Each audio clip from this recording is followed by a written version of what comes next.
Notanterahana androany kosa ny fitokanana ny foibe vaovaon'ny fikambanana Hafari Malagasy raha nafantarana azy dia birao entina handraisana ny etahitan'ny mponina izy ity.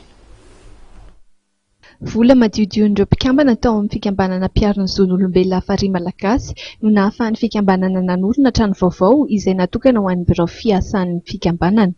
Hatramin'izay dia nindrana ny birao pokotany eny Nosy andrefana ny fikambanana Hafari Malagasy ka noho ny fahateren'ny efitrano dia tsy maintsy nanangana trano an'ny tenany ny fikambanana.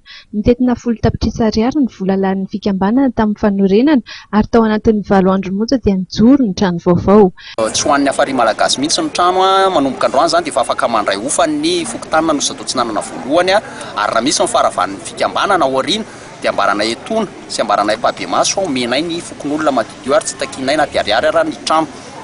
Manaraka an'izay olana 7 arivo sy ray alina no nandalo teo amin'ny Hafari Malagasy nandritra ny 5 taona nitsanganany ady mafy maro natrihana nisan'izany ny olana ara-tokantrano ny olana makasika ny ady tany sy sosialim-bahoaka. Miverinay fa fikambanana voalohany izay ankehitriny eto Madagasikara raha ny resaka firoborobona ao anivon'izay fiarovana ny zomaolona izay.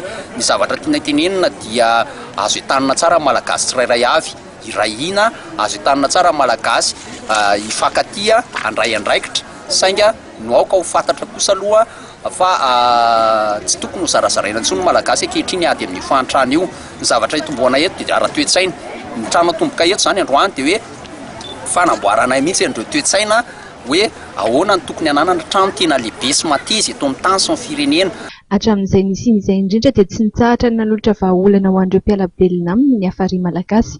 Nisy araka izany ny fiaraha-miasan'ny fikambanana tamin'ireo tompon'andraikitra isan-tsokajiny toy ny ministeran'ny mponina sy ireo solombavam-bahoaka izay niara-nanotrina ny fitokanana androany. Ankoatr'ireo dia manana mpisolo vava izay miasa maimaim-poana ho an'ny mponina ihany koa ny fikambanana Hafari Malagasy, indrindra rehefa tafiditra amin'ny sehatry ny fitsarana ny raharaha.